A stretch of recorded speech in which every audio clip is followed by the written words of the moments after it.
Hello, welcome to Unnecessary Roughness, Barstool's college football podcast, brought to you by Twisted Tea. Twisted Tea is a refreshing hard iced tea made with real brewed tea and 5% alcohol. It's full of flavor. It's very refreshing. It goes down smooth. There's no carbonation, which makes it easy to drink all day long. Twisted Tea is the perfect alcohol beverage to keep the good times going all day. Whether you're hanging out at a friend's house, the bar, a weekend getaway, or just looking to get loose, let loose, same thing. You can get loose. You can let loose. You got to watch my shoes, though. Huh. Twisted Tea is reference. There to turn your day up a notch and make a good time a great time. Keep it twisted. Grab a refreshing Twisted Tea today. We are back in studio here after an eventful weekend of football that we did not have a show on Monday night. We had there was very I hate to say good reason, but there was a very big reason that we were not here. Yeah, we decided as a group to honor Beef. I know if you're listening to this, you're probably a Barstool fan, but it's no secret that we lost one of our own. A very tragic passing of a great guy. And I mean, everybody's been talking about it. Ev, I know you've had shows throughout the week, and I want to say this to anybody that's listening, that obviously, the internet is one thing, and you see us and you see what we say and what we do, that there was not a more unanimous truth being told than when Beef passed. Every single person who spoke about his kindness and how genuine he was, that could not be more accurate as a human being. I said this and I truly believe it. I don't believe they make men like him. Incredibly sad. Everybody watched the Internet Invitational. I think it was so cool. The first episode's already out, and he got to take the first tee shot. So we decided to do that, and we're going to miss him so much, and we're praying for his friends and family. Yeah, I know. A Barstool world full of jerks and assholes. He was different, and he will be completely missed. And with that, we start the rest of our podcast, and we welcome back in T-Bob Abear to the show. Hey, T-Bob. What's up, guys? Sorry, I didn't go take a piss. I should have peed before we started. That's fine. I understand. Big Ev, how you doing? Great. They didn't have one of my size. No, I doubt they had one in my size either. Mr. Abear works out every day, so he's able to fit into the Twisted Tea. Remember what I told you all last week? What? Tweebob. Here I am. Boy, oh boy. In the flesh. If you're an audio listener, Lukey has supplied me with, I don't know, a human-sized Twisted Tea bottle costume. So before we ridiculous. It's wonderful. Yeah, I think it looks good. Great on him. I like that it's a face hole. It's just my face. It is. I can't believe absurd. Yes. I'm just like putting together that you guys were talking about Beef and he left the room and he came back instantly like this is crazy. No, you know what? Listen, and this again, poetic justice. I'm talking about. I wanted to give my piece on Beef, and Brandon says, in a world full of assholes and whatever, he was different. And then T-Bob sits down in that fucking costume. Hey, does that make me the asshole? I didn't know we were talking about Beef, guys. Lukey set me up here. He said when the show starts, act like you're going to pee, put the costume on, and come back in and be Tweebob. I think you look fine. Thank you. You look good. What will you dress like when we need somebody for the dick pills ad? I mean, this is pretty phallic. All right. My head feels like a penis a little bit. What about for rocket money? It kind of looks like a rocket. Look. I hate Cracker Barrel? Here, you thirsty up? All right. Wayfair. Say something about I don't know. I'm a chair. Ah, shit. I don't know. I guess I can't do Wayfair. Good God. Okay, two things that we'll hit before we get to the new week of football. A little bit of cleanup that we didn't have to have a show Monday night. Didn't have a show Monday night, excuse me. Didn't have a show Monday night. And those two things are the sun came up for me on Sunday morning as far as my football team was concerned. It still hurts, still bad. And T-Bob is short one football coach from the last time that we saw him. Free at last. Free at No, last. I don't know if I'm letting you off that easy. I'm not letting you off that easy. No. I told you from the beginning of the season they're going to fire him, and you're like, we don't have the money. Louisiana doesn't have that money. I said they will steal, rob, cheat, whatever they got to do. If he's losing football games that he should win, and that's what he's doing, He's going to be fired, and he is now out. And you owe me an apology. He said they didn't have the money last week. Literally last week. Well, I didn't know the buyout was only going to be 20 to 25 million. Guys. I believe you slung some personal arrows in that argument. So okay, chill out, you Balenciaga wearing beauty. Okay, relax. Got her. Got him. Yeah. Okay. A million things here. First, I was wrong. Second, I am sorry, Brandon.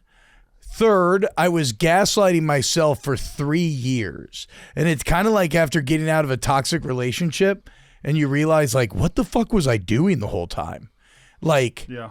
And granted, I think the last 2 weekends I woke up to it, right? Like, I mean, you could feel that, but yeah. I'm just so happy that it's over. Again, I should say allegedly the buyout is expected to be 20 to 25 million. This is the most Louisiana coach firing of all time because it all starts at the literal top with Governor Jeff Landry, who is a very he kind of comes from the school of Trump politics in that he is very aggressive and vindictive. If you're with him, you know, you're gonna be a made man, but if you're against him, you're dead. And he's against Kelly. And so here's the deal. You say, well, T-Bob, why would Kelly take less than $53 million? We could just say this for now. Now, there's been some rumors and reporting. Either he wants to get the fuck out of Baton Rouge or they have a point of leverage that they're seeking to use against him. I guess it's actually enough people have tweeted about it where the rumored point of leverage is a morals clause in the contract that he may have ran afoul of to get him to accept a negotiated buyout. But the negotiated buyout, while everybody's pushing it like it's going to happen, still is not like the ink is not dry yet. So I'm not going to speak on that very much because it's rumor and innuendo. But the idea that an SEC team triggers a morals clause like Auburn tried to do to Brian Harsin a couple of years ago because the coach suddenly runs afoul of their sensitive morality and everything is the biggest load of fucking horseshit. There is nothing an SEC school won't allow from its coach as long as he is winning. Well, duh. Right. So the second he starts losing and they start saying, oh, he's a bad guy, oh, he was doing this, he was doing that, the things that these universities turn a blind eye to when the wins are coming. So if they trigger that morality clause, they're a bunch of hypocritical pieces of shit. I mean, what do you want to tell me next, Brandon? That like grass is green? What the fuck are we talking about? Obviously grass is green, but what I'm saying is how about you win the games? If you don't, then I'm you can't. I'm still calling them on their bullshit. Yeah, it's fine. It's actually a fucking great business move. Anyway. By the way, though, guys, look at us, huh? No more Brian Kelly. Like, we are fucking living large right now, dude. So maybe not. Can you verify that this is a real person? Is that I can't read. God, I'm so blind. I can't read that. He only has a few hundred followers, unfortunately, but he does appear to be from WAFB. I hope I'm not. Say something. I hope I'm not getting ball sacked. I'd let the president of the United States pick the next LSU football coach before I let Scott Woodward pick it. Let's just say this: Scott Woodward's. I gotta be getting ball sacked. Scott Woodward's job is still in. It is up in the air. Well, Mincy told me it's not. Mincy told me that they're planning to make a move on him. Well, now what? Who's engaging in rumor and whatnot? That's not rumor. Mincy is not rumor at all. Mincy's fact. But you know how fluid these. Woodward's out? So no, yeah. So you know how fluid these situations he thinks can we're be. headed that way. You know how fluid these situations can be. They can turn on a dime. That's obvious, right? What? That feels obvious that Woodward's. Well, but the things that you're discounting are maybe. I agree. It's probably more likely than not because everything I've heard is that Landry wants him, and Landry tends to get what he wants in Louisiana. People don't understand. Jeff Landry right now has amassed a power in Louisiana that has not been seen since Huey P. Long. He owns every element of the government, every element of the state. He could be and has the power of a Louisiana dictator to the point of Huey Long. And LSU's more tied into the governorship than any other state where he appoints the board of supervisors. Like, it's crazy. But yes, Landry wants Woodward out, but Woodward is kind of a master politician in his own right. And he has the feather in his cap of every other sport winning national championships under his tenure. But women's basketball, baseball. But then he also has the added burden of the Jimbo Fisher contract at A&M. which is fair for I think people to be like. But then he did Chris Peterson at Washington, who's awesome. So I don't know if Woodward will survive today. It feels like he won't at the time of this recording, but I don't think that's like solid ground.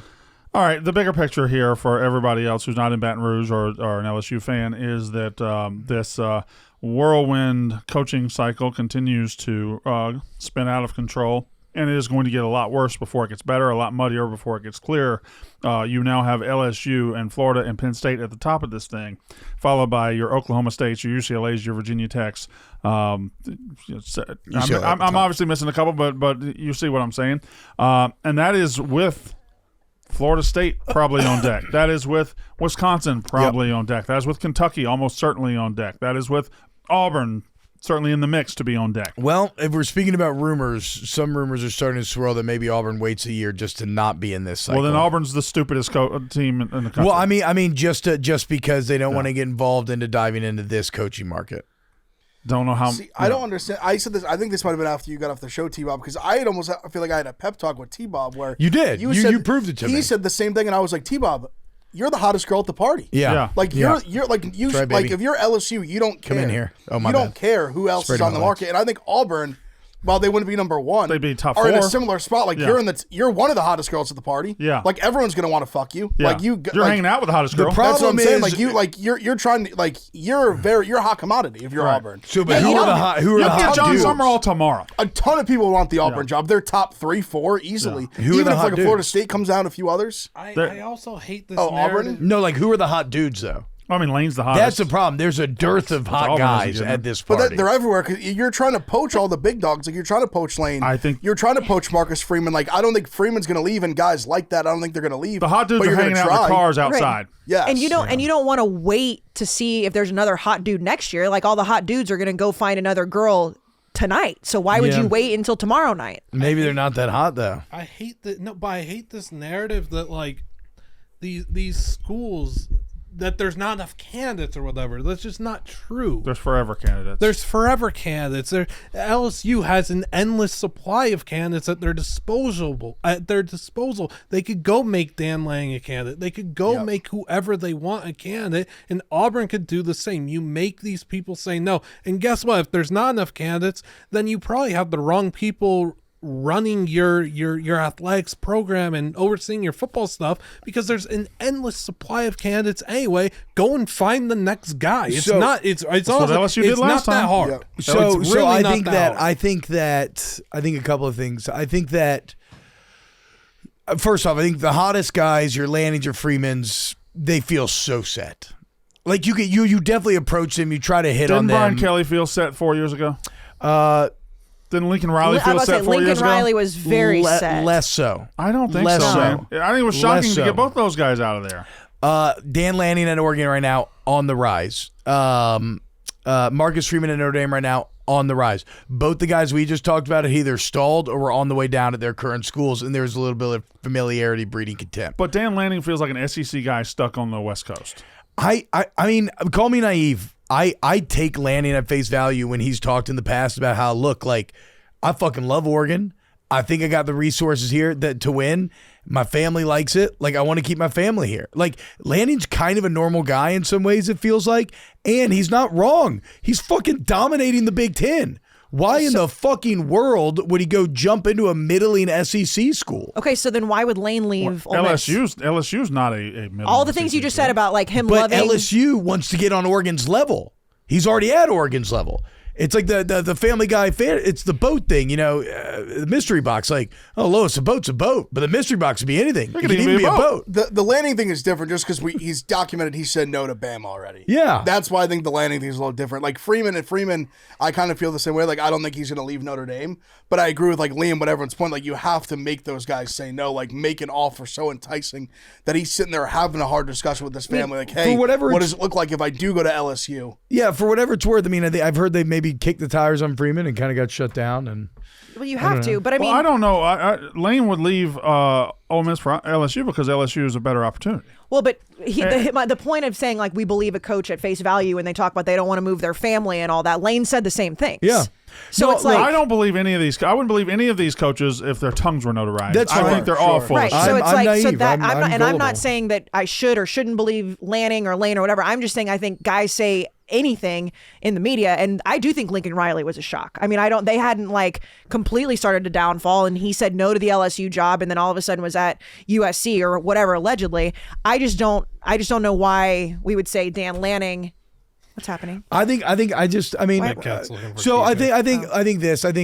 let's let the Lanning stuff play out because you're not going to be able to convince me that he's not happy there, and I'm not going to be able to convince you all that he's not he can be happy there lying. and still talk to LSU. Should still call him and say, "Hey, yes, man." They're absolutely going to do that. Like I said, I'm sure they've already started that process. I just think it's going to be a quick call or a leverage for more money where he's at currently. If I'm Florida, I'm calling everybody. So then the thing is, though, what I like about this, what Liam was kind of touching on is about this idea that there are guys out there. What I love is I think you're going to have a lot of guys that would never get opportunity otherwise that are now going to get jumped up to these head coaching jobs, and where it feels like there's kind of a dearth of good names right now. I think we're going to find a few. I think there's going to be coordinators or smaller level coaches that are not household names that are going to end up shining in a few years. We are 100%. focused too much on this narrow pool of guys.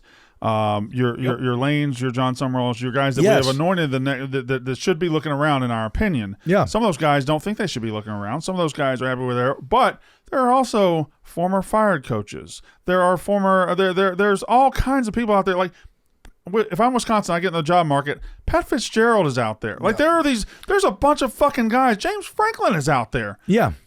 Brian Kelly is now out there for Wisconsin. Kelly seems like great for Wisconsin. There are guys out there that are staring you right in the face, and we're focused on the same 6 or 7 guys for every job. Mm-hmm. Well, I mean, could throw Chris Peterson into the Jimbo Fisher's out there. I mean, there's a lot of people out there. The unfortunate he won a reality national is title we at are. Florida State. If I'm Virginia Tech and not Jimbo we, Fisher but- said, "Yeah, I think I'm doing that." Yeah, I'm not saying that we're going for like LSU, but like a lower level school would want Jimbo Fisher. I think a lower level school, that would be such a fuck up. A lower level school needs to try to catch the next riser.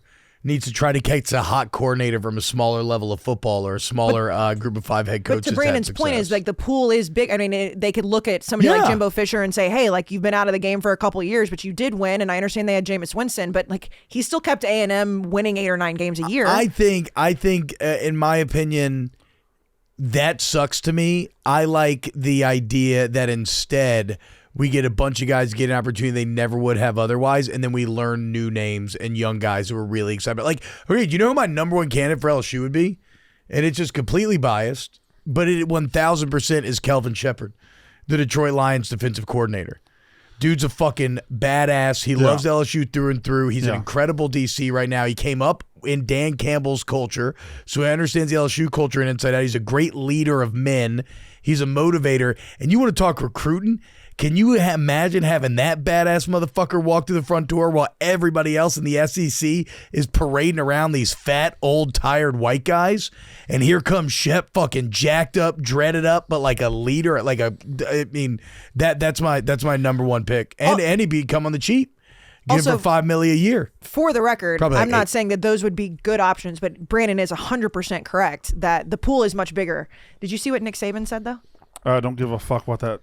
No, guy I'm just. says. He said I it. saw it. Yeah, He's he full said of shit, He too. said it to I Chris think it's Love. kind of like I think there's some truth to it, but I think it's still. I'm not saying. not fully. I don't. Well, here's my thing: is I agree that, especially in the media, they'll say whatever, but it's an argument that I feel like is a clear. They can be made. He said that jobs that weren't great jobs before are now. Lane's the first name to come up for Florida, the first name to come up for LSU, but you can have a long debate on whether either one of those jobs is actually better than the one he has now, because Ole Miss will give him pretty much whatever he wants from a roster standpoint. Yeah. Ask Nick Saban if he decided to coach again tomorrow, if the phone rang from Florida, LSU, and Ole Miss, which ones he's answering. Bingo. Because I he fucking completely That's the agree. point. I completely agree. But when you do have somebody like Lane who is out there saying that I am not going to make a decision based solely on money and what he has been able to do at Ole Miss, and they will give him anything. At LSU and Florida, they're going to expect him to win right the fuck away. At Ole Miss right now, he's set. But that could be the key word that when he takes that stand with that LSU hat and shirt on, he says it's not about the money. It's that I can win national titles here, something that numerous regimes have done that's never been done at Ole Miss. But I know for a fact we can do that here. I know for a fact multiple regimes have done that at Florida. But can we at least, and LSU is a better job. I've said that as well. It is different now with the NIL and the transfer portal. It is. Like that's the financial thing would say, but I agree with, like, Ole Miss can probably give as much money to the roster as LSU if they want to, but there's still just a cultural thing of like a winning and just all the. There's more at LSU. There's more opportunity. I think it goes back to what Brandon talked about on Wub a couple weeks ago, which is, yes, it's the big names. Everybody can pay the same. Everybody can get the big 5 stars for the most point. But what about the meat and potatoes, the bones of the roster? Who's the number 2 team in the country right now? The recruiting team, the recruiting grounds that produce like 3 stars that become superstars, and like it's objective truth that Louisiana are some of the most fertile recruiting grounds in the entire country, including over that of Mississippi, and it's a flagship. You're not competing with anybody. Like Mississippi's got a great per capita talent rate as well, but you got Mississippi State there. Look, I understand your point, Kayce. Like I see what Saban is saying, and definitely everything's flattened. We talked about that plenty. But on balance, I still think like the recruiting grounds will always give Georgia, Florida, Louisiana, Texas, a bit of an for edge. sure. I'd like to make one more statement. But also, Indiana, a couple years ago, everybody would have laughed that they would be the number 2 team in the country and all that. And like they're there now because of this new era of college football. And Curt Cignetti not taking a call from Penn State, or taking the call and saying no to Penn State, or saying no to all these other jobs to stay at Indiana. A couple years ago, you guys would have said that's nuts. But he's winning there. That's a great point. That's my point. Is like, and I'm not saying Ole Miss is right there, but Ole Miss is right up there in these conversations right now. Yeah. And no one said, well, why wouldn't Curt Cignetti go to Penn State? Because he could win there easier than Indiana. Well, because he has something building at Indiana. Why can we not say that about Lane and Ole Miss? Yeah, maybe you're right. I mean, that's I don't know. That's just my thought process. Those are well-made points. Liam? Yeah, Brandon? One more thing. And you've done this multiple times, and this is not a personal shot at you. Okay, that feels like a setup. It's not. But you've several times in a counterpoint over this year said, well, Nick Saban said, or a lot of people will say, Nick Saban said, that is the most full of shit motherfucker that's ever coached in college football, and I don't give a fuck what he says about anybody else's job. That is just, Nick Saban is full of fucking shit. Kirby Smart is full of shit. I don't care what these successful guys say about lesser jobs because they're lying. No. But Kayce still made. I mean, their point still stands. The point is that it's a debate. He's saying that you can make the debate that what he has in Oxford and what he has at Ole Miss right now is a better situation for him. Tell Nick Saban to him. go take the Ole Miss job then when it comes over. Because he ain't going to do it. Yeah, well, he's not going back into coaching. I do want to throw out like one other thing here. I understand the money and everything. Lane Kiffin or any coach would so much rather walk out onto Tiger Stadium full instead of what's happening at the Vault. He's still having to beg for fans to show up. Oh, and I'm stuff. sure. So like that is another element though that I don't think it gets discussed about. You think of a full, rowdy, raucous Tiger Stadium. It's one of the coolest atmospheres in sports. You get goosebumps thinking about it. It's another major selling point that LSU has, and they have a significant step up on the Ole Miss in that. I'd like it on the record. I'd rather coach at LSU than Ole Miss, but I do think that everyone would. But I do think that there is a fair conversation and debate to have in this current era of sports when we just saw Curt Cignetti literally prove it. I think what Lane has built at Ole Miss is incredible and is a testament to how good of a coach and program builder Lane is. It would be 100 times easier to do that and with a higher ceiling at LSU than it is at Ole Miss. And I'm a Mississippi State fan. Ole Miss's ceiling is significantly higher than ours. Like, I'm a realistic guy here. But maybe Lane gets to the end of this process and is still in red and blue and keeps going. So we'll see.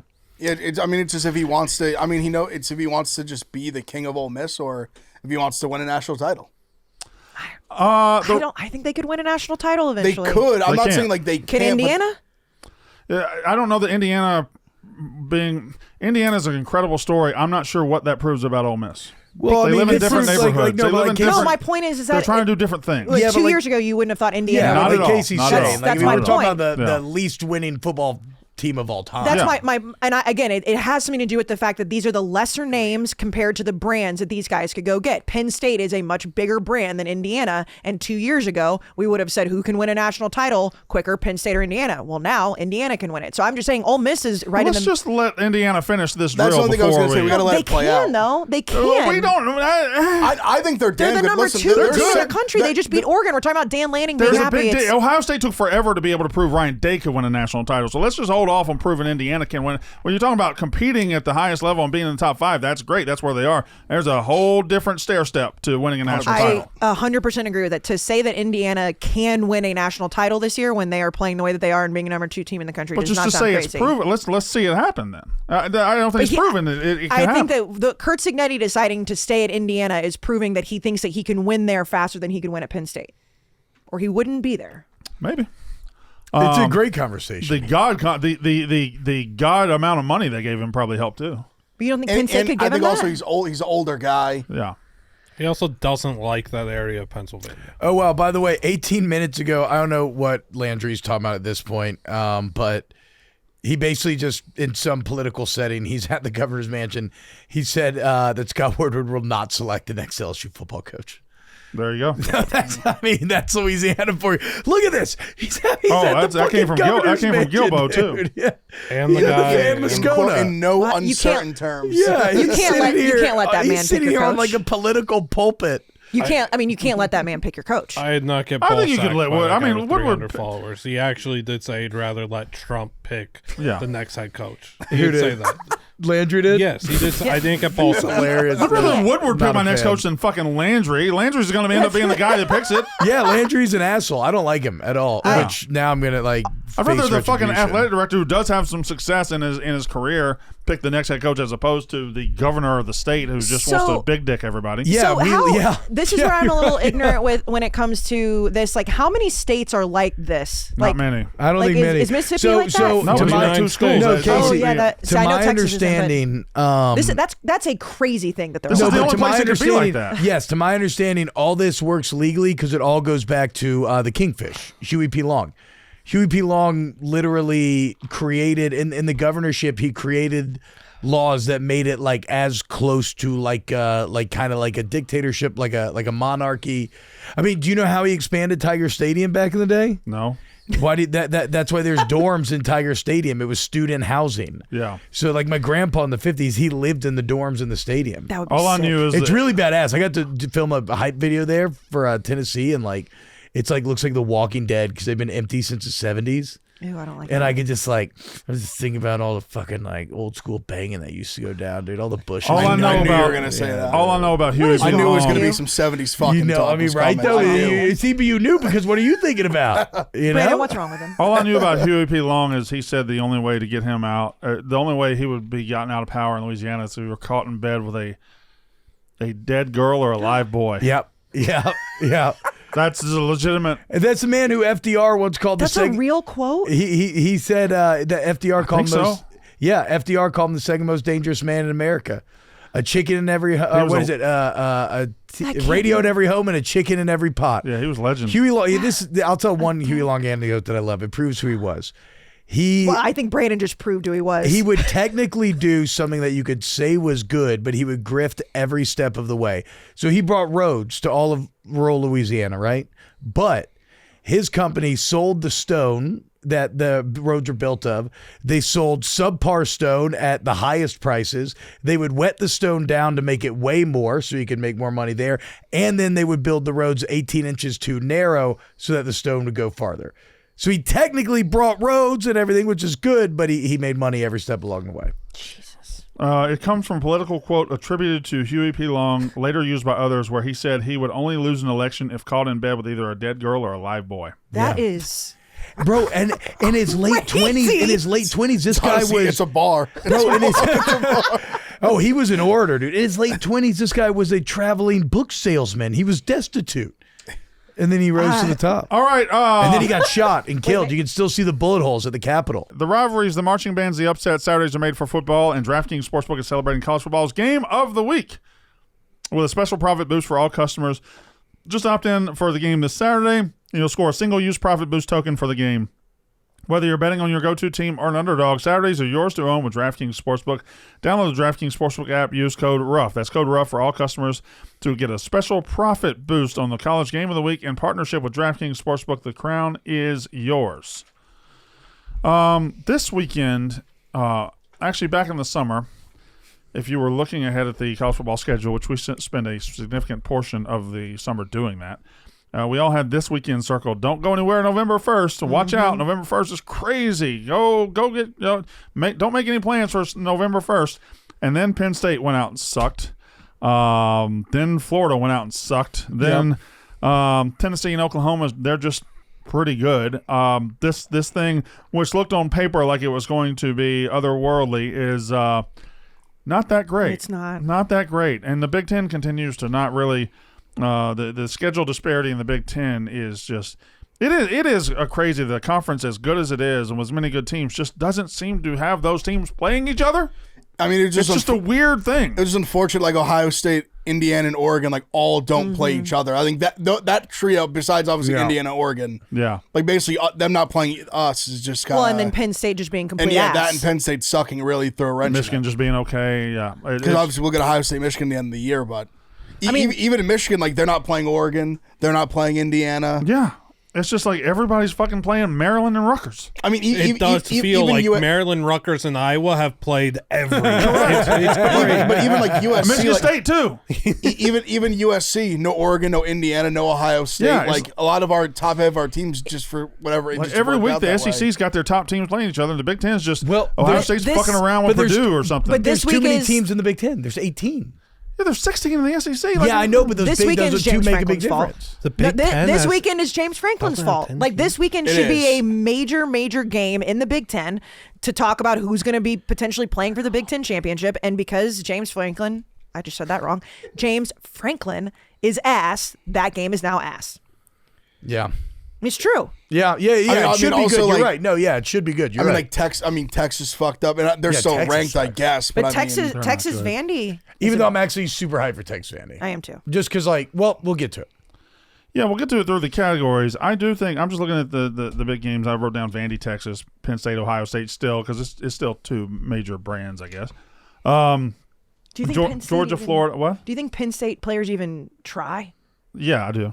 Coming off a bye and interim coach, they put in a new offense right there. I think you'll get. I mean, these are still players that want to play in the fucking NFL. Yeah, there's still guys that want to play for their next transfer destination or keep a spot on their own roster. I think so that much they will money individually try. Like they care greatly and deeply, and I'm not saying they don't care. I'm just saying that we have seen Penn State quit multiple times throughout the season. So they quit on their previous coach. Okay. Yeah, I think I think the bye week with the interim coach, I think if we getting everybody, you're able to rally the troops. I think you'll probably get the best effort out of them. Now, I don't know if that effort is enough to make for a close game against Ohio State, but I do think if you're a Penn State fan and you're like one of these rah go team go, I think you'll be pleased with how hard they play, how well they play. Different story entirely.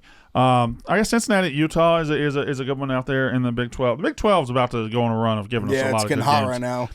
You've got we had Kalani Sitake on the show, Wake Up Barstool this morning, and they're playing at Texas Tech and they're playing at Cincinnati over the next 3 weeks. You've got a lot coming in the Big 12. You got a lot coming in the SEC. It's just the Big 10, the ACC for whatever reason have so many at the top that just aren't intermingling. ACC doesn't play each other either. Well, that's why, I mean, that was my whole point of picking Georgia Tech before the season. Because they didn't play anybody. Was that it was if they got through the Clemson game, it was smooth sailing. Miami, SMU. No, they keep having these games. Like Duke was that spot. Now they're not. Yeah. They're only 5.5 point favorites of the top 10 team against a ranked team on the road. Granted, but again, these are games that they just keep finding ways to win. Can I say what you would have loved? I'm not going to say everything you said or anything, but today we had Brent Key on Wake Up Barstool. One of my favorites. Big morning for Wub. So he was on the he comes on before the break and he's getting ready, and he talked like an offensive line coach, Yeah, he was sitting there chopping it up. Just he's like, fuck goddamn shit. Yeah, that's who he is. Yeah. He's just a tough. I'm telling you, he's a guy that all these schools should be calling. Just a dog. I'm dead serious. He's just and we asked ball him, coach, a real ball coach. He absolutely. We asked him about like how do you coach kids nowadays, and like fucking coach them tough. Yep. Yeah, be honest. I think it was you that asked him. I loved it. He's one of my favorites for a long time because every he's never coached a team that wasn't tough. Yeah. That's just what he is. That's what his football teams will always be. That's what him and Haynes King, I just love those guys so much. They're the perfect duo in college football. In a world of parity now where there's not a whole lot of separation from top to bottom, if you can put a tough edge on your team, you're ahead of the game.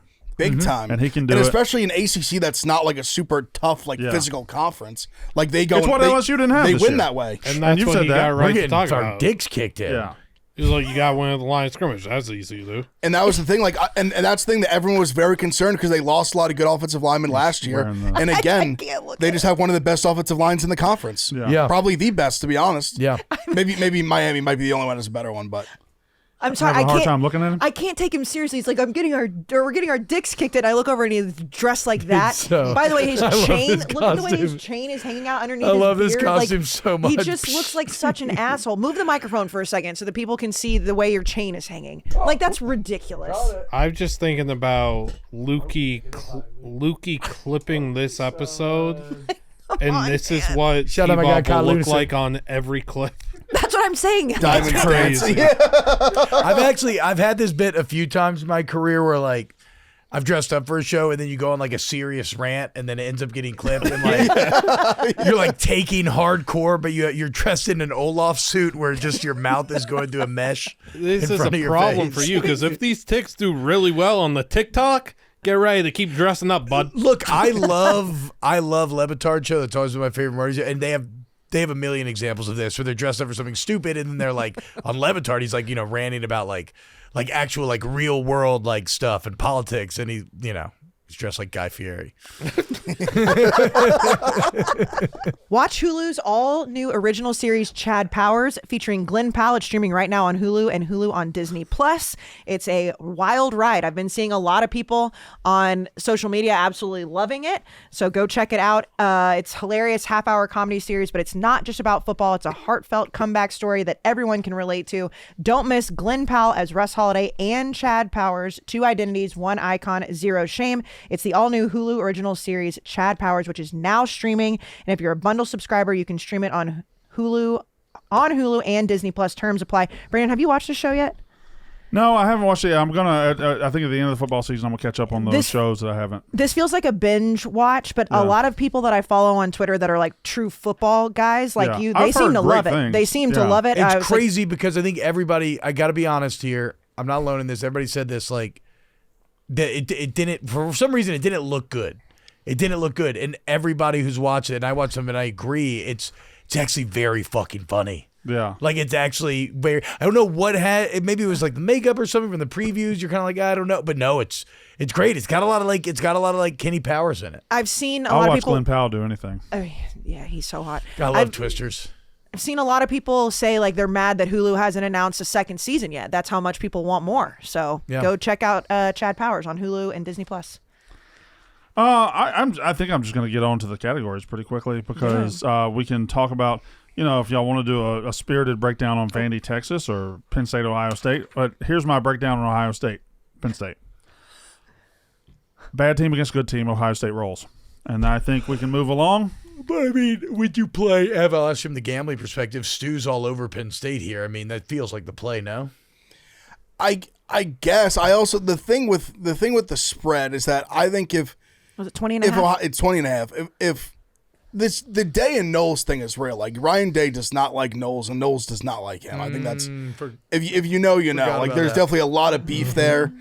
Day was asked about it. He gave the political answer, but his answer was, I think it was clear if you read between the lines. He kind of was like, yeah, we won a national championship here. He did fine, but fuck him, but without saying fuck him. I think if there's an opportunity to run this bitch up, they're going to run it up. Okay, because that's what they haven't been doing. Because that's what I'm saying. I think this is a score with it. I mean, for example, you saw Signetti. Like they went and said, "Oh, all right, we'll go score a touchdown and say fuck you at the end." I could see us doing that here. I kind of think we roll just because I don't see how they score. They're not going to score a lot. Connor Griffin told me they put in a new offense. Over the Good luck, I guess. over the bye week. Yeah, I was like, their quarterback, he doesn't throw the ball very well. Yeah, so I understand they got to run it a little more. And they have good backs, but also like running into the teeth of his defense, like, good luck, buddy. Yeah, Like, you've actually convinced me like, more that's than not gonna- Stu. You've convinced. I'm not playing. I Like, do think I Ohio get it State- because the fucking with it. entire world's going to be on Ohio State. And Stu's a sharp guy, and he always wants to fade the public and all that. So I totally get that because I've learned from him. I've tried to be the same way. But I think Ohio State just like smacks them. I do think they run up the score, especially after seeing, like what Indiana's done to inferior competition. Ohio State hasn't taken the opportunity to run up a score and truly bully an opponent into complete and utter embarrassment. I think Ohio State takes that prime opportunity to do so. I think they just roll with it. They should be putting up 50. So here, going back to what you said about the effort, Brandon, because I mean they have been a bad team, but they still have very talented athletes, talented guys, and it just didn't work out under James Franklin. So the effort with talent, you'd have to think that if you think that's going to happen, they could keep it within the number. No. Yeah, but they don't have a quarterback. Yeah. So like where's the quarterback? That's the problem. Yeah. Yeah, going on the road without a quarterback against the best defense in the country. Have fun. And honestly, Matt and Patricia's their just defense, licking his lips. their defense ain't that good. No, Everyone fucking scores on them. Yeah, Like UCLA scored in the 40s. for sure. we're in Columbus. Like our offense is really like the training wheels are now like off finally, and Staines is slinging it all over the yard. Like I think he's going to do that again. I was talking to Luke before. Like I think that you're starting to see us find our identity. Like we're a throwing football team on offense. I guess we want that's- to throw it all over the place. That's more. I mean, they'll play because they still have things on the line. It's just more like the way that they have played, and I understand it was under James Franklin. They just don't look like they care. I had a. I know they do, but it doesn't look like they do. I had an epiphany last night. They asked me for Wake Up Barstool to do my prediction of the playoff 12, and I gave them a 12-team bracket, and that's I saw out. it was nice. That's out there. Yeah, A&M's in there. No, I know. I watched this morning. Fifth seed. I was very tired when I did it, and I put Indiana on there twice, and A&M was not on there. So we were able to figure out that I had just written Indiana twice when I meant A&M once. Oh, I thought you meant this morning. I was like, no, for sure not. By the way, Brandon, Yeah. and I've already given him shit. Him not knowing what pastime meant was one of the. It was funny. Hey, yeah. Liam, these people, they're always coming after me. But I don't know why. The point I was making was I came up with a number of Power 4 teams that still have an actual mathematical shot to make the playoff. Okay. 27 was the number I got to of Power 4 teams. The 12 that I got in there, then I think there's like 8 to 10 who have a real legitimate shot, and then there's about 6 or 7 that don't have a shot but think they do. Like Oklahoma has 2 losses, they think they still have a shot, they're dead. Yeah. But mathematically, technically, Texas has 2 losses, they still have a trip to Georgia, they're dead. You're dead.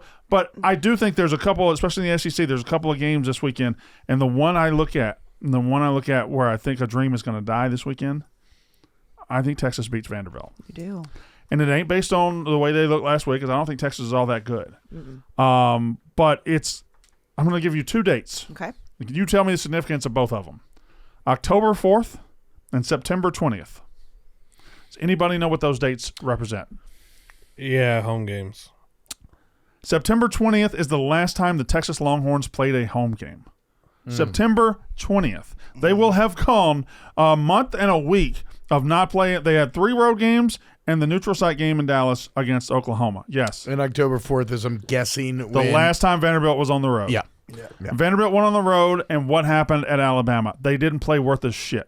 Or Diego Pavia didn't play worth a shit. They kind of played okay, though. He had 2 bad turnovers in the red zone, but I thought they played well. They matched up well with them. Yeah. physically They and all haven't been that. on the road in a month. Texas hadn't been home in a month. I feel like the recipe here is to get the most spirited. Texas knows they're lucky to be standing right now.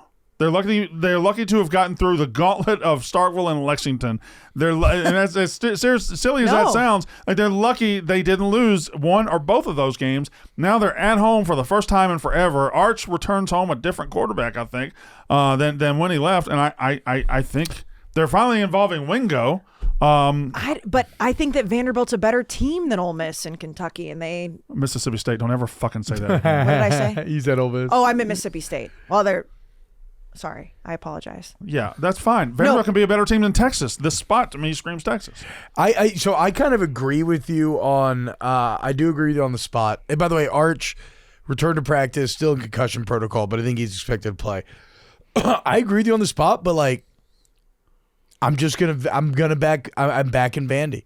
I'm trying to divorce myself from all my preconceived notions and things like blue chip ratio and talent and all this stuff, and just realize how, because again, I think Vandy did play well in that Alabama game. They beat the shit out of LSU. They actually didn't play great last week, to be fair, and they still found a way to win.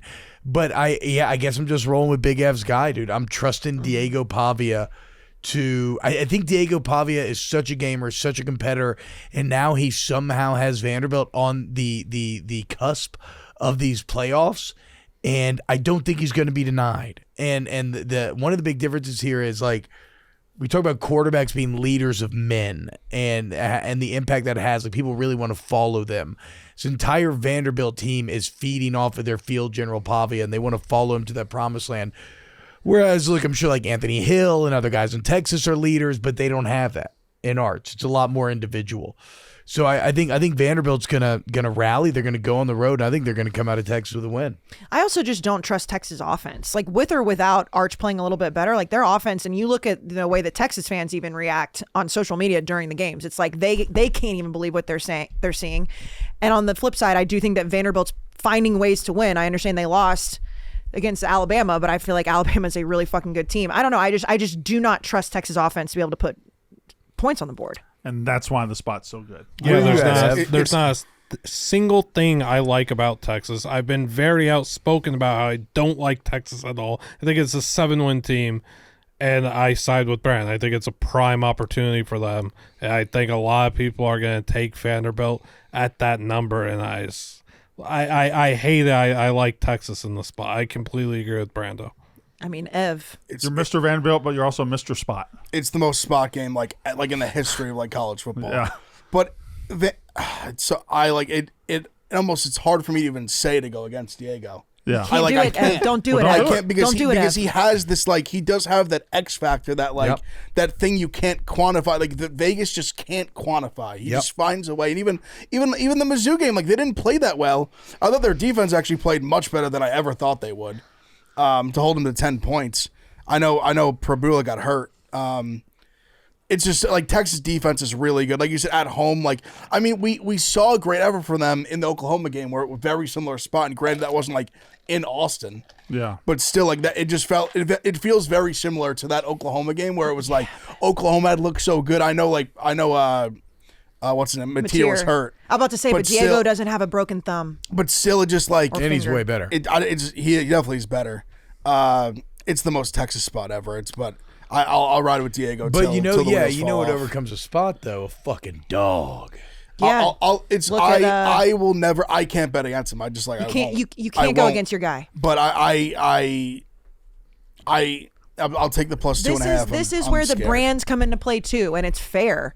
But it's like, oh, Vanderbilt going to Texas. Oh, no. It's like, no. This Vandy team is different. This Vandy team is different. I don't care. It's just their Texas defense can be very good when they want it to be. Like, that's where it gets a little weird. And I just think this is a spot when they will be good. But I also could definitely see Diego like rising to that occasion. Like they're going to be fired up for this game. Like I don't think they go in there and lay an egg. I think it's a competitive game. Diego's hitting the fucking Heisman pose on the field, guys. This man doesn't give a shit. He's going to Austin. Victory formation before Alabama. He wore a ski mask into the game against LSU. My man's dick is on the ground. Drag it. Football will humble you in a fucking heartbeat. That is good. But guess fact, what?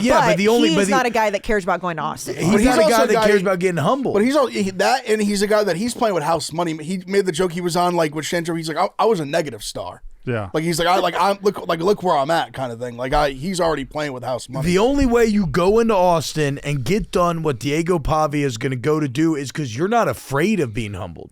You're not afraid of failure. He's going to go in there like, we're going to win this motherfucker. Yeah, he's not afraid of failure. He believes that they're going to go beat their ass. And we have to take a step back and really appreciate what the fuck Clark Lee and them have done with that program, because it is insane that we are sitting here talking about Vanderbilt as a team that I believe is going to go into Austin, beat Texas, get their third ranked win in a row, and be on a almost unmissable path to the college football playoff. Also, call me a hater, and maybe it's true.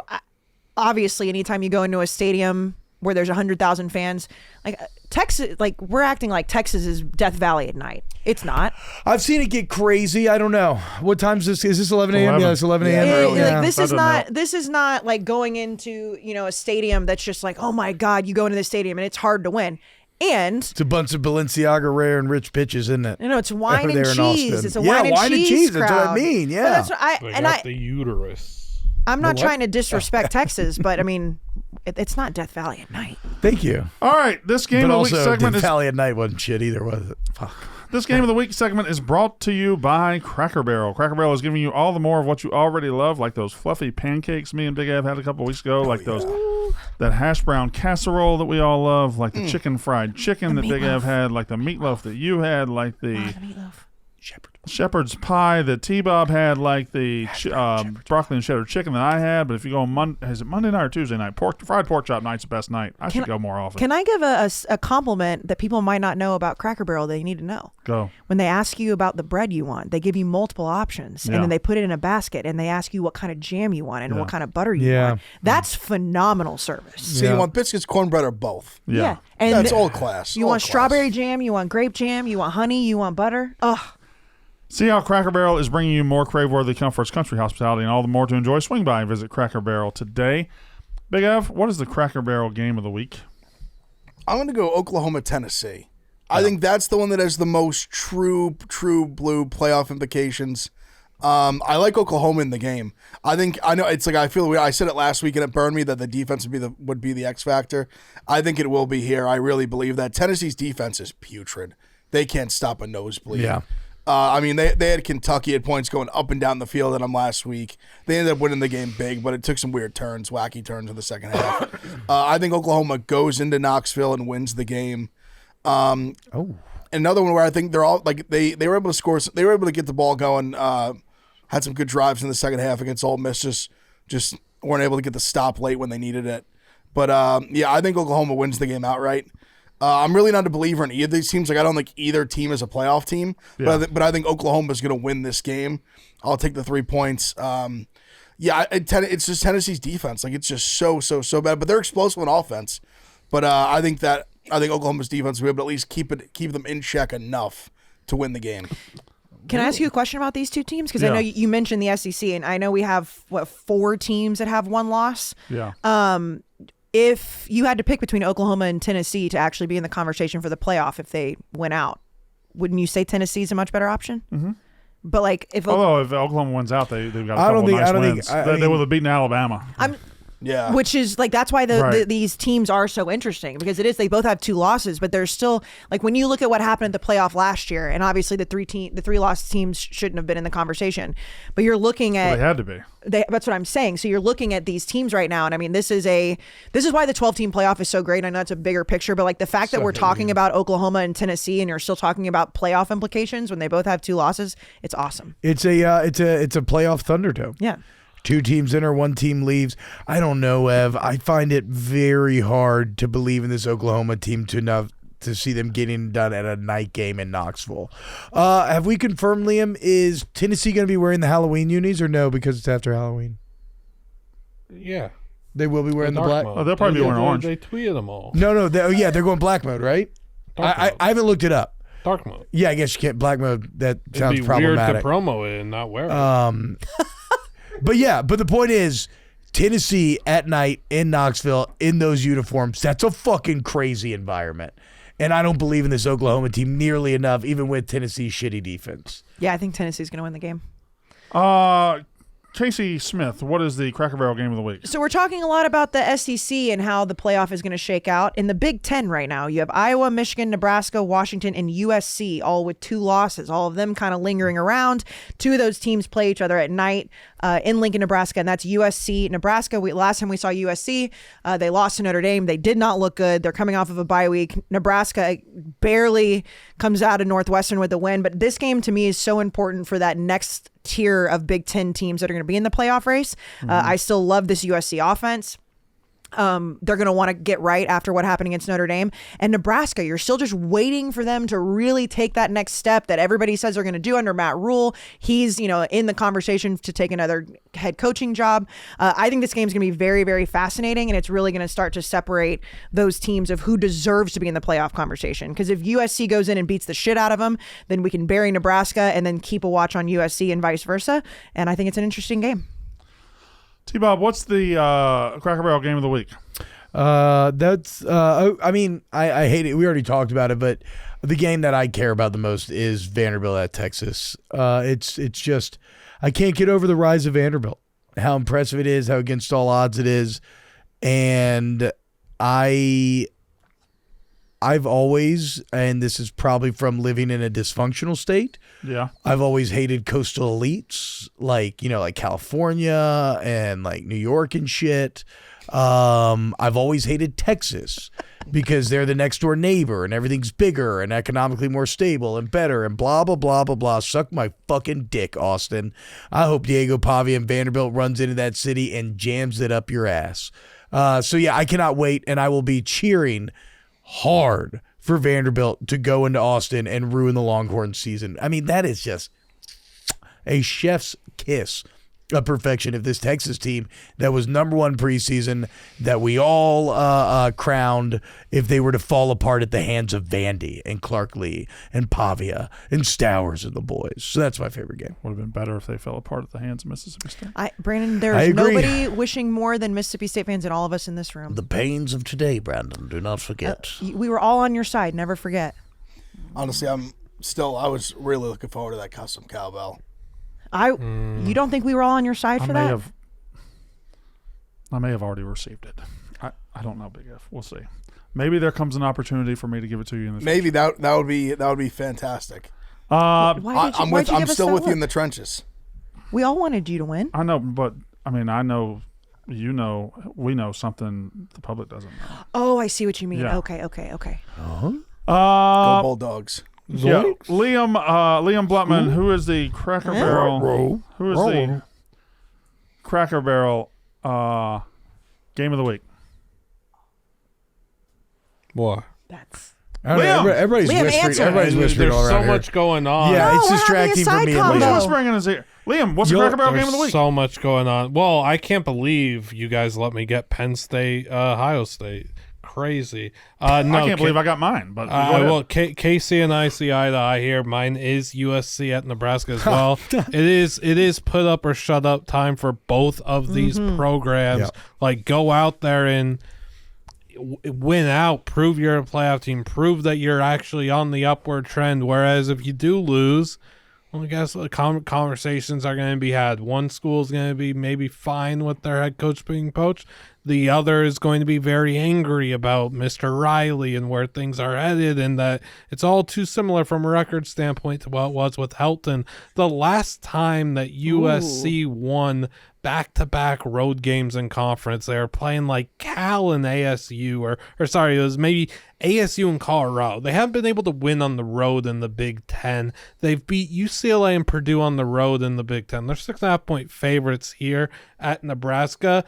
I do think they win, but like, again, time to show it, time to prove it. Lincoln Riley has been embarrassed in big boy Big Ten football. We'll see how it goes. It's a USC line. It is. I was surprised. 6.5. I was surprised that they were that big of time favorites. line. Because I do think USC is the better team. But I'm going to Liam said, like, they really have struggled going to these Midwest spots where, like, you see, like, when Michigan comes to California, they kick the shit out of them. They'll go on the road, and last year, like, they'll lose to Maryland. They'll lose to, like, Minnesota. The like, Illinois game, they really did. Yeah, honestly, Illinois, like, they really, that game ended up being close, but, like, they were getting their ass kicked most of the game. Oh, but they had a pretty tough comeback though. No, they did, but I'm saying even the things that took were like, spot. like Illinois fought, like they honestly they got fucked. You're They got right. a fumble inside the 5. Like there was a couple things that happened that swung that game where it should have been like an Illinois like shit pumping. You're right. And they ended up having to win on the last second field goal. Is Nebraska's defense good? Because I said maybe they weren't that good, not and really. then I got shit all Not over. really, to be honest. And then I don't think they're that good. That's kind of why I like you. That's why I like USC because Yeah. you're thinking they're coming to the Midwest. They're gonna have to play a physical defensive team. You know, the Midwest is known for corn, but this weekend's going to be lemon, huh? Brandon, what's your game of the week? Yeah, Brandon, what's your game of the week? Well, I mean, I hear what you're saying. Tennessee, Oklahoma. I you didn't know, say that. all Where of were your- you? Tennessee, Oklahoma, Nebraska, Penn State, all the ones you guys are saying. I hear that, but like, you guys need to understand Yep. that college football isn't just played at the Power 4 Division I level. He's been so happy to do you're this. You need to focus. You need to focus on where real ball is played. where I'm so talking proud. about the FCS level. Okay, all right. I'm talking about this weekend, and I'm talking about, of course, UT Rio Grande at Stephen F. Austin. You want to talk about throwing the record books out when two teams get together? You want to talk about Stephen F. 2 6-2 teams fighting to make the playoff, fighting for every little scrap they can get. I'm talking about UT Rio Grande at Stephen F. Austin Saturday night under the lights. What is better than that? So you guys can focus on the big stuff. I'm focused on ball and ball alone. Do you want to do an ad? Stephen F. Austin. Fuck Stephen F. Austin. He's been so ready to do Who's that. Rio Grande's quarterback? Oh, let me tell you something, buddy. Chaps McGilligan. Read that ad. We talk depth charts, power rankings, and playbooks all day, but who's got a playbook for your finances? That's where Experian steps in. Your big financial friend, your BFF, helps you find ways to save money, track your FICO score, monitor your credit, and even match you with credit cards that fit your game plan. And here's the clutch move. Some of those cards are labeled no ding decline. That means if you're not approved, your credit scores will stay safe, which they don't teach you in school, Brandon. They don't teach you that if you apply for a bunch of credit cards, it will ding your credit score. Yeah. But What? Stop it. Not with You bought multiple houses. Shut up. not with no ding decline. It's like having a financial coordinator in your Twisted Tea corner, bottle. minus the headset. I don't Take understand control. finances. Twisted tea Yeah, bottle. I'm just a twisted tea bottle. Take control of your wallet and apply with confidence. Download the Experian app and meet your big financial friend today. EXPERIN, your big financial friend. Applying for no ding decline cards won't hurt your credit score if you aren't initially approved. Initial approval will result in a hard inquiry, which may impact your credit scores. Your BFF, Brandon. Your BFF. Under the radar game, I got to go. Listen, you I know, stole mine. He's gonna steal mine. I know. Listen, I know that you guys are all focused on the big schools and you're focused on your Tennessee, Oklahoma. If you're talking under the radar football this weekend, Tell how him. about a little 5-1 Dartmouth and 6-0 Harvard? What are you doing? Two go, baby. FCS powers going at it. There in Harvard. Harvard's 6-0. This is a sneaky good I football love team. when the Everybody. Crimson are good. This is a sneaky good football team. And Liam, I know you're just going to do your thing where you talk about Ohio State and Penn State. Yay, that's great.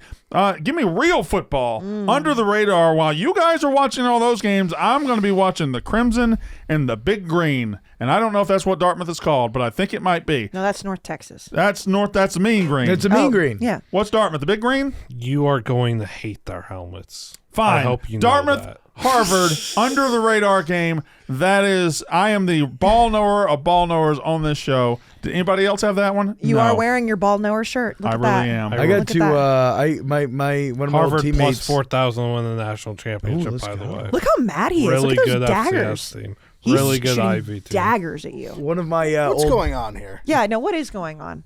It's Brandon Bitts. He's Brandon Blutman. Brandon Bitts. Brandon Bitts is back. Blutman. It's his Halloween costume. Do I not get to? Okay, so y'all are just elitist. Is that what it is? College football only exists at the highest level. Yeah, let's just sit here no, and let's just suck off Ohio State and Texas A&M all day. Tell 'em. Let's just do all that. Talk about LSU's coach. Oh, these guys at Harvard and they bleed red. Okay, these are football players. Can you? I don't even think that you meant to do what you just did, but shake my He hand. said Texas A&M. As an elitist, you did it. You did it. You finally admitted did. it. No, I looked at him. I looked at you. He did. I know, but you would That's- never have put that in. No, in I the said- conversation. I said his team, your team, his team. Well, then It's true. did I I got say the elitist? part- Because dude, I was talking about You, the. you didn't say elitist, but No, he did say elitist. no, you said elitist, but I think you used it in like T-Bob just used it in like the Yeah. Cali and like New York way. Yeah. And then you used it as like a college football power way. yeah. Okay. I love that. So- for me, Yes, T-Bob, do you have something to say about Harvard and Dartmouth? You want to weigh in on this? Has anybody here ever been to a Harvard football game? No, but Timmy McAnally is going to run wild this weekend. Timmy Mack. I remember. I'm a I was huge trying to get Jeremy him to Lin fan. LSU. Yeah. Yeah. Can you stop Timmy McAnally in the open field, Blutman? No. He reminds me of Fitzpatrick. No. he's so sad that you're No. taking. I'm his not bit. sad about anything, and there's no bits happening. bit. He's doing ball. He loves ball. I respect him for loving ball and appreciating ball at all levels. And I might have made up Timmy McAnally. That's a good fake name. That's a really good fake name. Wide receiver, go. Wide receiver? Yeah. Xavier Weatherford. Wow. Yeah, really? You think Xavier Weatherford's going to be able to put up 200 on Stop Xavier Weatherford? Roger McGee can. No. Roger McGee can. Roger McGee's in the wrong system. He should be in a 4-3. They call him Roger Clamps McGee for a reason, bud. Oh, I fucking love Clamps, dude. Gets him on the line. All right, Clamps McGee will have Xavier begging to go. Oh, he's going to say, go to your spreadsheets after this one. Yeah. But Xavier Weatherford is averaging 9 catches a game. He's not getting stopped by Dartmouth. get ready to learn Excel, Xavier. Right. All right, Big Al, what's the under-the-radar game? Virginia at Cal. He's right. Virginia. You're goddamn right. I'm right. Elitist football again. A team fighting for a playoff spot. Put the fear of God into them at North Carolina. Now you're going to go all the way across the country to Cal to play a talented team with a good quarterback who, I won't rant too long, but losing Cal the other day with the spread was one of the grossest beats I've ever had in a string of many I've had in the last week. But JKS was dropping some dimes and his receivers were just not catching the football. Me and Liam were texting about it throughout the game in disgust at what his receivers were doing to him. I think it's a Cal spot, but I think it's a phenomenally underrated game this week. Very, very excited. One of the ones I'm looking forward to the most. Liam, do you remember how to say his name? JKS. Come on now. We practice forever. It's like J-Ron Cave Sangapatele. I'm not good at English. Yeah, it's her. I only speak Liam. Hey, Brandon Blutman, whose turn is it next? T-Bob, what's the under-the-radar game? I'm glad that you asked because it is Navy at North Texas. Yep. Undefeated Navy at, I believe it's 7-1 North Texas, 7-0 Navy Mean right Green. now. Two teams that are vying for that group of 5 bid. But what I love about this is a massive strength on weakness battle. This kind of blew my mind. So this is a tweet from William Cockrell. Shout out to William. I don't think that's a real name, but I don't know.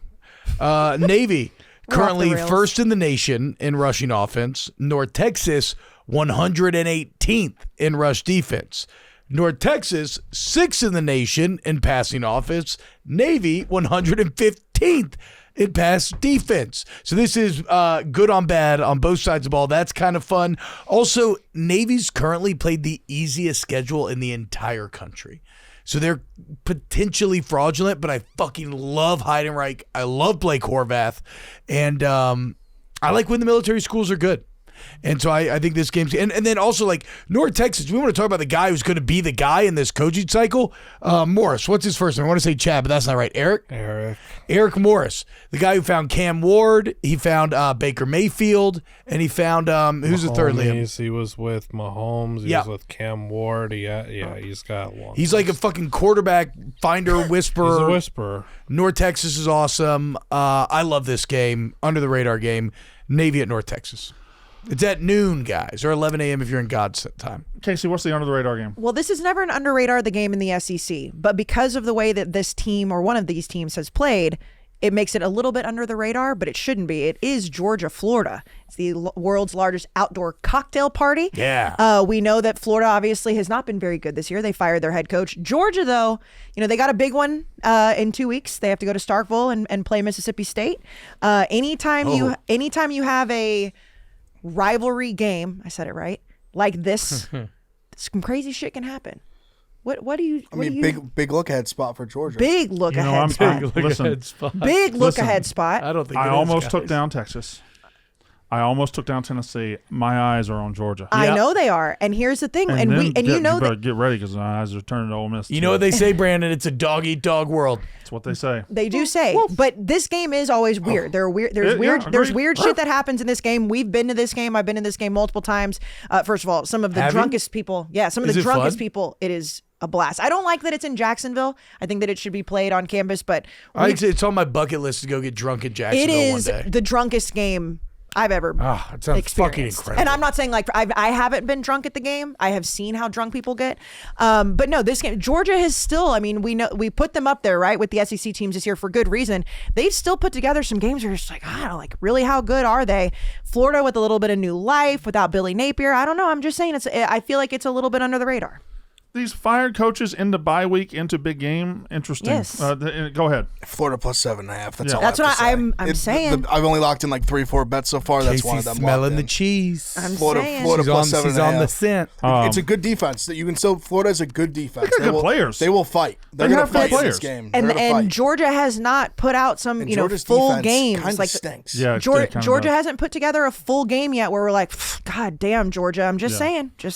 Liam, what's the under the radar game? Probably some SEC hoopla. I respect you going to the big green. I respect him going to the mean green because you said everything I was going to say about that one, so that's tough. Tip of the cap to you.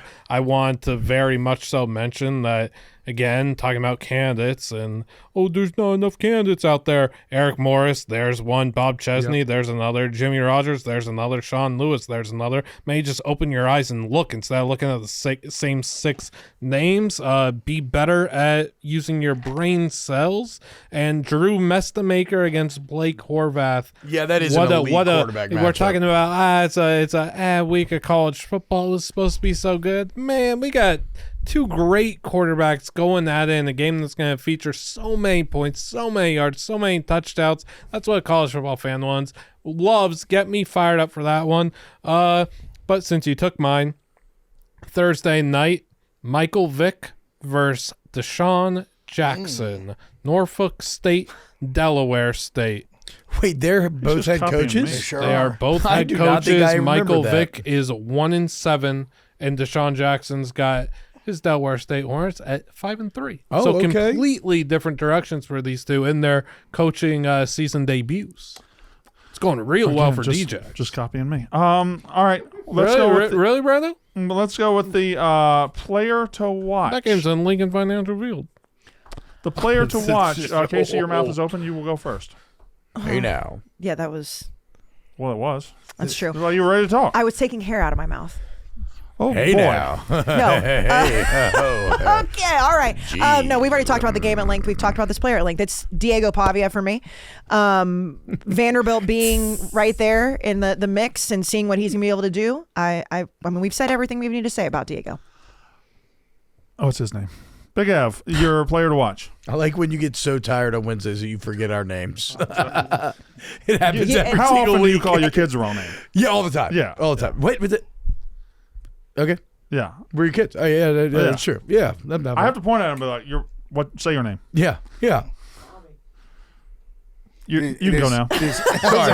Sorry, my bad. It is John Mateer. Ooh. Who had a very good second half last week. They put up some points. I mean, this is the put up or shut up game for their entire season. Now, Grant, we talked about Bama's coming, whoever. I still don't think they make it, but this is a game. Have to show up. The hands healed now. The thumbs healed. Sling it over the yard against a very bad defense. I don't care that it's in Knoxville at night. You go in there, have a big time game, and you can talk yourself into a playoff berth still. It's Mateer. Mateer's got to show out. Have to show out against a bad defense. I think this is where the dream dies for Oklahoma, but you're right. If they were to win, it has to be him. You, T-Bob, what is your player to watch? My player to watch. And I hate that I go quarterback every week, but I guess it is kind of the nature of the sport in many ways. But it is Brendan Sorsby. Hitting the road at Utah. A Cincinnati team whose dreams feel like they are on the very edge of becoming so real, of like really being able to give yourself over to them. Dana Beers right now seems as hot as anybody on the internet. The first time tasting things, I think, is the best video series going on the internet right now. He's so jolly and likable. He just got a Yug station built. Yes, he missed a field goal at Cincinnati, but he had the 6 Skyline chili suit. And vice versa for Utah. Utah's a team that we kind of wrote off because a couple stages we saw them on, they weren't good, but then they come back, they get off the mat in a massive way last week. I mean, this is just a good fucking football game. 9:15, Liam. No excuses here. No excuse At at all. night. That's why they're 9.5-point favorites. In the mountain. And that's the other thing, 9.5 points. Like, they're really fucking saying fuck Ev loves Cincinnati it. and fuck gonna Brendan hammer 'em, Sorsby. No, that's way worse than like a Texas line. When you're catching almost 10. Yeah. That's the line. You're That's the the line lower- of the season. That's like a That's line. lines we get. That's a line that like we're gonna look up, and unfortunately, I think It's gonna be 28-0. they're gonna win by 30 points. Like this, it just feels scary going into Utah. Like and they're their season's back. Like I think the fan base is back in, the team's back in. Like they clearly, I mean, they still can do some things in the Big 12. It's just really scary. Sorsby right now, the second highest rated quarterback. He's been playing as good as anyone. Unbelievable. He's playing unbelievably well the last 6-7 games. 20 touchdowns, 1 pick Nebraska through the air, wasn't great. 7 more on the ground. Look, if you're going to, okay, so exactly, if you're going to, the same thing we said about Pavia in Texas, if you're going to overcome This something like is that. different. And no, I agree. I'm saying that why he's my player to watch is if you're going to pull it off against all odds. Has to be him. Yeah. The quarterback's got to step the fuck up and find a way. I just think, I think they more than likely lose like kind of big. But remember who was there in the trenches day one, Cincy? I'm with you still. I'm with you. I'll be rooting for you. Liam, who is your? You go first. You want me to go first? Yeah, you go first. Yeah, you go first, Brandon Well, Blutman. it's just Blutman. Guys like me and you. God. I sit here and I hear the same old names every week. Diego Pavia, you know, Brendan Sorsby, obviously John the Mateer. big names of all the big Arch teams, Manning. like the elites, like Cincinnati and all that. And I just think you guys are doing yourselves a disservice when you simply get into this. Oh, I'm just going to watch these certain amount of teams. There's a big wide world out there. Can I interest you in Monmouth quarterback Derek Robertson? yeah. What is going on Monmouth with you? quarterback Derek Robertson. He's really good. How about a little 2,500 yards, 27 touchdowns, 5 interceptions? He's been one of the most elite passers in the entire country. And if you think this guy isn't putting the team on his back when they go to Bryant on Saturday night, Saturday at noon, excuse me, Monmouth is a sneaky good team, and they are in the mix. And Derek Robertson's the reason why, one of the elite quarterbacks in this country. Well, and Shout out it's, Long Branch, New Jersey. yeah. Again, it's a Dorms are literally on the beach. I should have gone first. Why did you? What? Who was you? Or you were just gonna say Mateer or something, right? Because when you started doing it about 30 minutes ago, I was like, well, no, I'm going to do multiple players again like the old days. And Oh, you know what? Actually, let me stop you there. wrote down. Let me stop you there.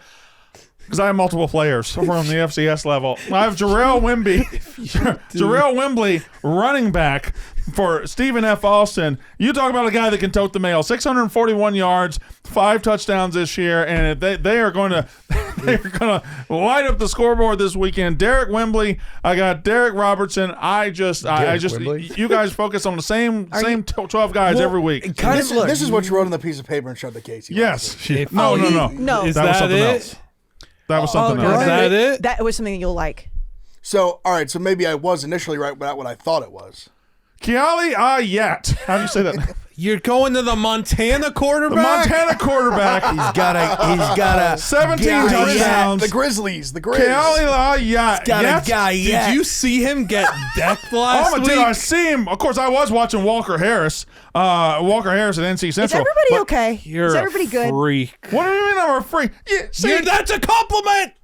That was a compliment. It's a compliment. If you're man. the going to same be Brandon game, Blutman, in you the- got to know freak's a in the compliment. same Stephen F. Austin game, yeah, you can focus on Derek Wembley, but you know what? If you do focus on him, how about quarterback Eddie Lee Marburger, on the other side? Eddie Lee Marburger is going to stick it down their throat. So pay attention, guys. There's great football out there if you know where to look for it. They just call him Blutman, Starburger. Who's your player to watch?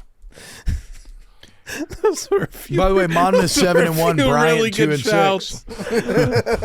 Derek Robertson's so good. Where did he transfer from, Brandon? Oh, man, come on. You know. Yeah, Maine. He actually, Maine. Robertson, I mean, He's really good. 2 Maine years ago, he threw Bears? 25 touchdowns. He threw 31 last year to only 6 picks. He T-Bob, had 27.5 right now. You just Googled him, dude. What? You just Googled him. That's all you ChatGPT. Who? did. Derek Robertson? Yeah, that's all you did. No, what do you No, mean? They play at Bryant at noon. T-Bob 2 remembers and when 6, he the was my Bears. player to watch in like week 3. Yeah, I've always been a big Hawks fan. Oh my. Well, one of my players to watch is big school, but he's back. Bayron Morton. Let's see how he's doing after leg injury. Highest rated quarterback in the Big 12 right ahead of Sorsby. player to watch, quarterback at Mizzou, who is Matt Zollars, who I think looked really good against Vanderbilt in limited action. They are on a bye week. I'm curious to see how he progresses. To watch him on the bye week.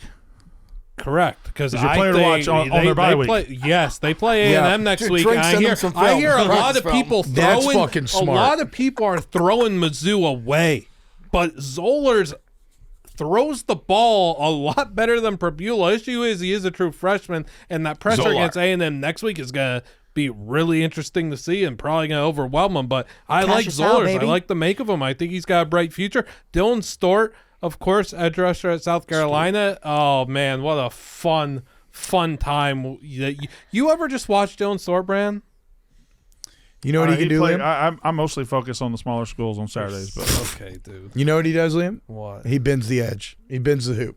He does. He can run the hoop. He's very super. good. I'm just really excited to watch him against Ole Miss offensive line and Chambliss. I think that's a fun matchup. And then we got Chris Johnson. Chambliss, that dude's fucking we got dog. Chris Johnson, cornerback at San Diego State, top 3 corner in the nation for sure. And then you've got my guy at Tarleton State, running back Trey Page III, averaging 7.5 a pop, 7 touchdowns. You think Tarleton State, Brand, right?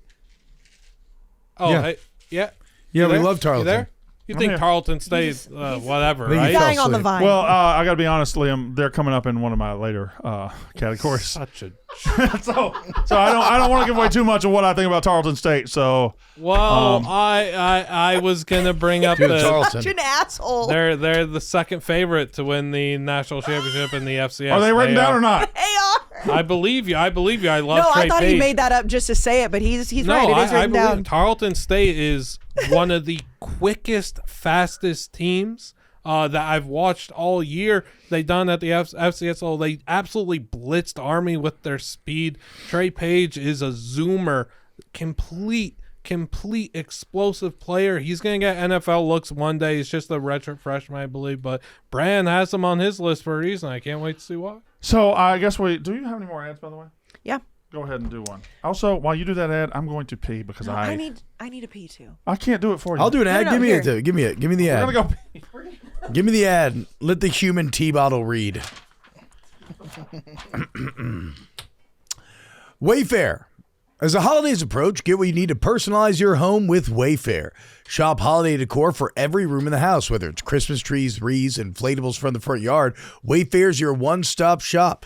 You need to refresh your guest room with bedding, linens, throw pillows, and accent chairs for way less? What are we talking about, guys? It's Wayfair.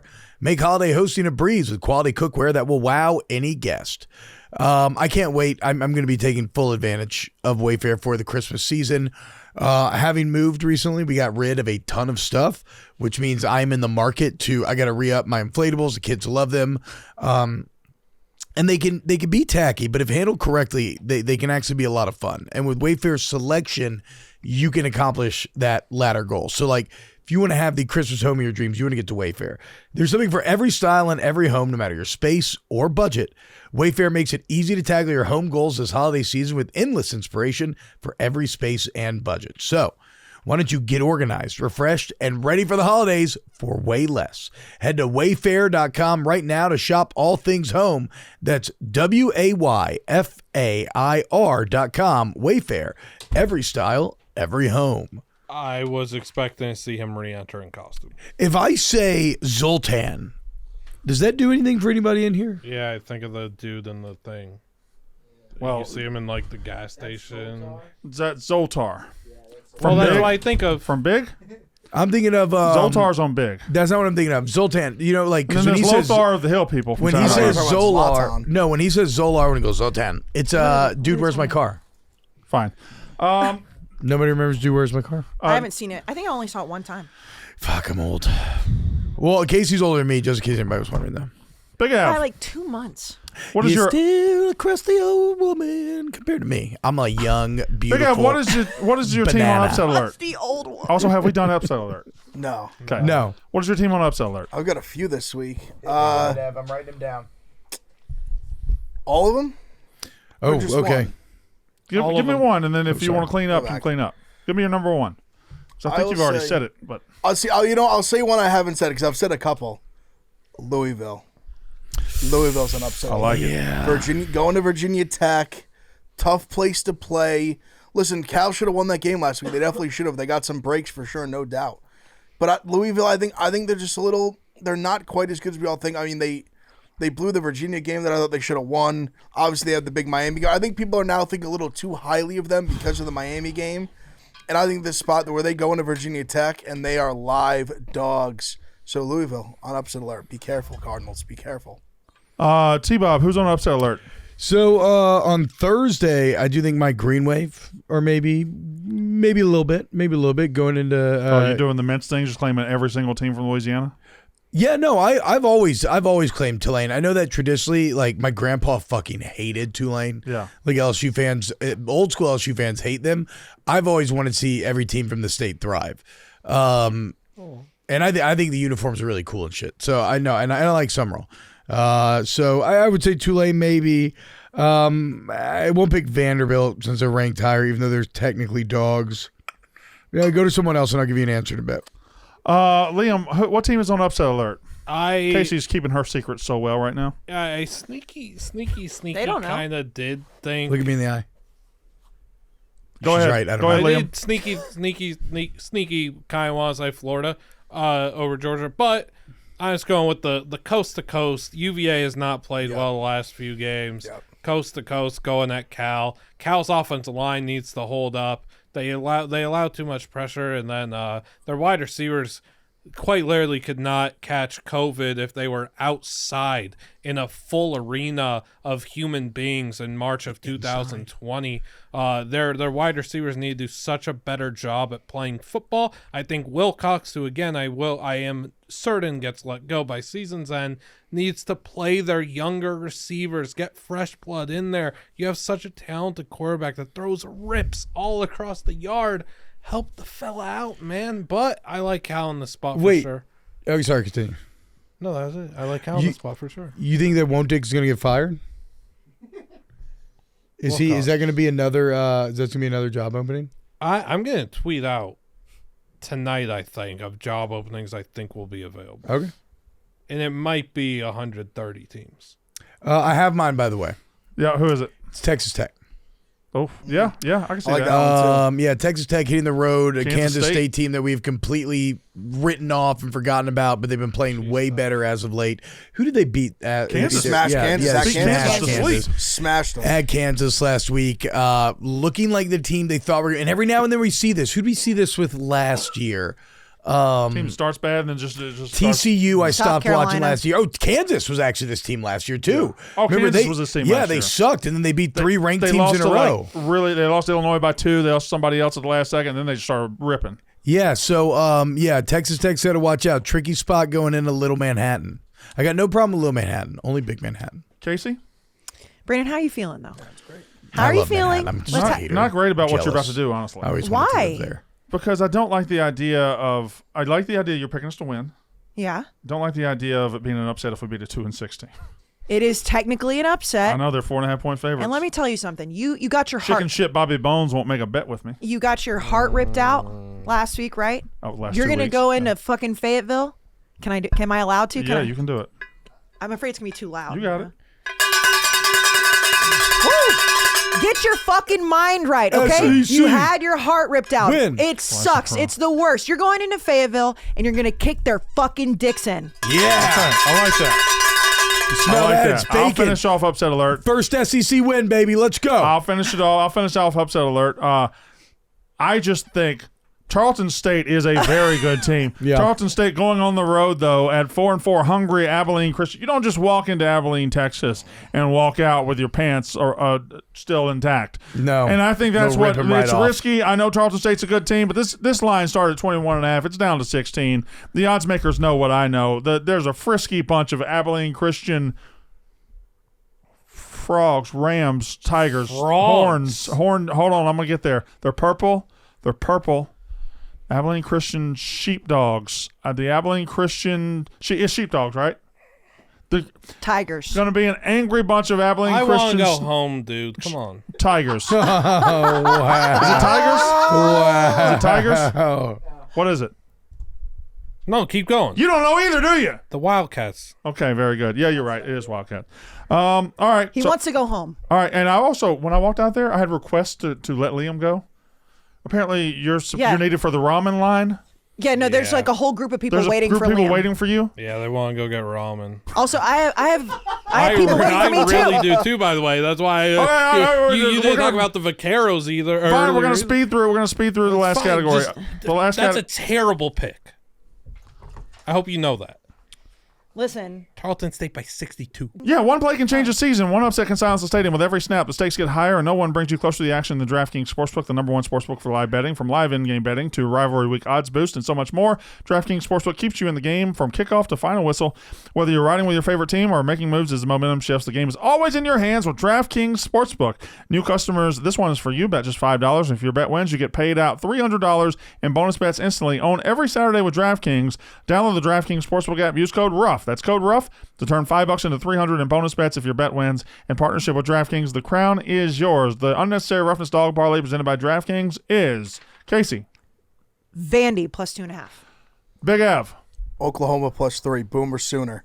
And me, Cal plus 4.5 against Virginia. Love it. That is what I've got. And what does that pay out, Blutman? Plus 608. Plus 608. So bet $100, you win $608 if we hit it.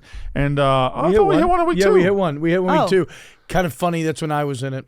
Interesting. Oh, that is weird. Okay. All right. Then what's your fucking pick? The Liam Blutman Memorial. I don't get to do a pick anymore. Cover your eyes game of the week. Casey Smith.